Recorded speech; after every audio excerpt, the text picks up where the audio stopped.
Perfect solution है। आप ने कहा परफेक्ट सॉल्यूशन का मतलब ही परफेक्ट सॉल्यूशन। और जैसे निखिल, रुपारेल और सारी रुपारेल फैमिली मेरे पुराने इनसे ताल्लुकात हैं और एक बिज़नेस फैमिली है, बिज़नेस कम्युनिटी से बिलोंग करते हैं। और ये बंदा तो NSY से लेके हमारे साथ रहा, पार्टी के साथ रहा। और कल आए थे, उन्होंने कहा कि एक नई शुरुआत कर रहे हैं जहां लीज आउट करेंगे कुछ कमर्शियल इसके लिए,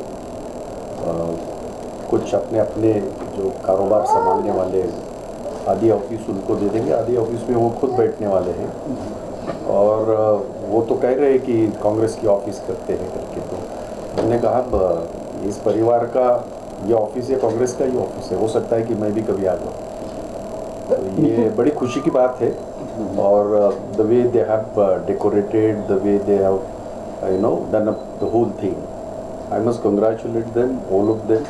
उनको बहुत बहुत बधाई, खास करके निखिल को बहुत बहुत बधाई कि एक जज्बाती कुछ हमारे बच्चे हैं NSY के। और वो जब आते हैं, मैं NSY से यहाँ तक आया हूँ, तो उनके दिल में क्या चल रहा है मैं समझ सकता हूँ। चाहे जीतू हो, चाहे यहाँ NSY से लेके यूथ का अध्यक्ष था गणेश यादव, और अभी तो मेरे साथ सीनियर वाइस प्रेसिडेंट है। तो ये सब बच्चे, हालांकि जब मैं 10 साल पहले देखता हूँ तो ये वही बच्चे थे, बहुत उछल कूद कर रहे थे, आज भी कर रहे हैं, अच्छी बात है।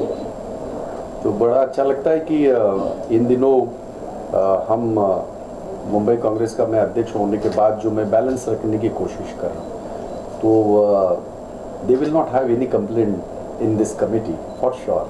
On the contrary, the other people have the complaint, they are saying कि lot of youth has been given representation and all. I said कि okay fine, they are the future, they are the future, of course Nikhil is the future, so I am sure about it कि हम जो मैं कर सकता हूँ as a Mumbai का अध्यक्ष, एक टीम हमने बनाई है और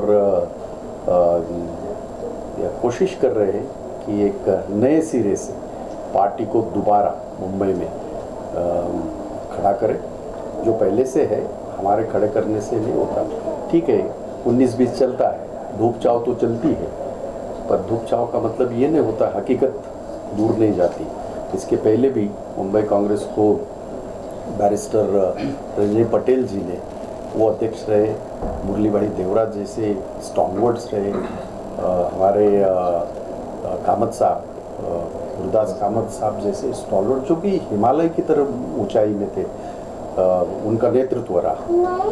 मुझे मौका मिला, उनकी बराबरी तो नहीं कर सकता, बट उनके नक्शे कदम पे चलने की कोशिश करूँगा। और इसलिए मैंने जब ये कमेटी बन रही थी, मैंने ये इस बात को हमेशा ये किया है, जोर दिया है कि युवा और हम साथ में चले, जिसको मैं हमेशा कहता हूँ जोश और होश साथ में चले। हम लोगों में होश है उम्र के हिसाब से, इन लोग में जोश है, तो वो लेके साथ में चले और मुंबई को एक अलग तरीके से हम करने की कोशिश करें।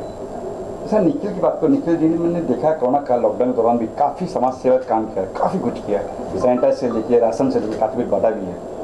मैं एक बात आपको हकीकत बता दूं, इसलिए नहीं क्योंकि मैं कांग्रेस का अध्यक्ष होकर के, कोरोना काल में सबसे ज़्यादा अगर रास्ते पे कौन था तो कांग्रेस के तिरंगे के सिपाही थे, ये हकीकत है।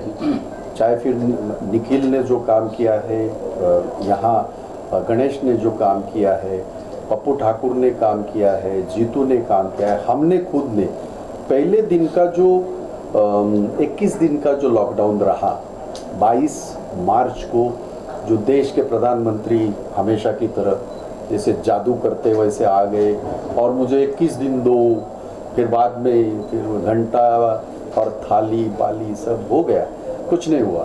पर हमारे लोग झोपड़पट्टी हो जहाँ भी हो, सैनिटाइजेशन का काम तो बड़े बड़े बिल्डिंगों में भी किया, निखिल ने किया, यहाँ पप्पू ठाकुर इन्होंने किया, या हमारा रिडलान है, राजेश रिडलान है, गणेश है।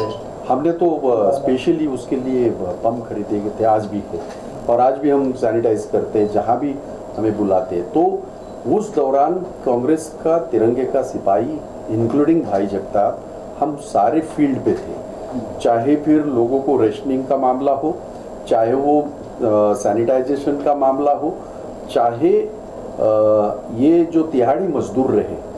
मैं ये बड़ी कॉन्फिडेंस के साथ और बड़ी फ़ख्र के साथ ये कह रहा हूँ, लाखों तिहाड़ी मजदूरों को फ्री ट्रेनें, जितने ट्रेन हम लोगों ने ये किए हैं, भेजे हैं, और पूरी तरह उनको एक पैसे का भी उनको पैसा भरना नहीं पड़ा। कांग्रेस ने भरा, हमने भरा, और उनके गांव में जाने तक उनको जो 37 घंटे लगते हैं, 40 घंटे लगते हैं, तो 2-2 दिन का पूरा खाना बना दे के हमने, और फ़र्ज समझ के, ये कोई ये बात नहीं है। और मुझे इस बात का फ़ख्र है, यहाँ से जो तिहाड़ी मजदूर जाता था, वो लखनऊ में उतरता था, वो बहराइच में उतरता था, वो और कहीं, तो उतर के सबसे पहले वो आवाज़ देता था, महागाड़ी सरकार जिंदाबाद, कांग्रेस जिंदाबाद। और वो भी योगी आदित्यनाथ के उत्तर प्रदेश में और यहाँ बिहार में। तो ये हमने तो लोगों को कहा नहीं था, पर लोगों ने ये देखा, महसूस किया। आपने देखा होगा उस वक्त पैरों में छाले थे, परिवार सारे रोड पे चल रहे थे। कोशिश की हमारी आघाड़ी सरकार ने। मैं चूँकि मेरी यूनियन एसटी में है, स्टेट ट्रांसपोर्ट में, तकरीबन 12 लाख लोगों को महाराष्ट्र से बॉर्डर पे फ्री छोड़ने का काम उस वक्त एसटी ने किया, स्टेट ट्रांसपोर्ट ने किया, रेलवे से किए। तो इस देश का नागरिक को, किसी भी स्टेट का हो, इस मुंबई में आता है, अपनी रोजी रोटी कमाने के लिए आता है। और ये जो महामारी जो विश्व में है, ये कोई मुंबई में है, महाराष्ट्र में या देश में है, ऐसा नहीं है। उसके चैलेंजेस जो थे, इन बच्चों ने और कांग्रेस के तिरंगे के सिपाहियों ने, हम सारे लोगों ने मदद करने की कोशिश की। वो समझता है सब, ये सारी युवा ये बहुत होशियार है, ये सब, क्योंकि ये जनरेशन जो है ना, ये ऑल इक्विप्ड है। इनका एक एडवांटेज ये है, हमें तो तब ये डंडे पड़ते थे पुलिस के, तभी एक ही टेलीफोन हुआ करता था, वो भी डायल वाला, वो भी कभी चले नहीं चले, और वो हुआ करता था, ये जो पार्लियामेंट के हमारे खासदार साहब है, उन्हीं के घर में हुआ करता था, उन्हीं को मिलता था, और वो तो जिंदगी में कभी उठता नहीं था, हम तो पीटे जाते थे। अब इनको जरा भी कुछ हुआ तो हम भागे जाते। तो ये बहुत ये तब्दीली आई है, और अच्छा काम कर रहे हैं, और ये बच्चे भी फोकस है। अगर विचारधारा कांग्रेसी है, अगर विचारधारा गांधीयन थॉट है, तो वो पूरी तरह समर्पित है उस विचारधारा को, और जो इस देश की विचारधारा है।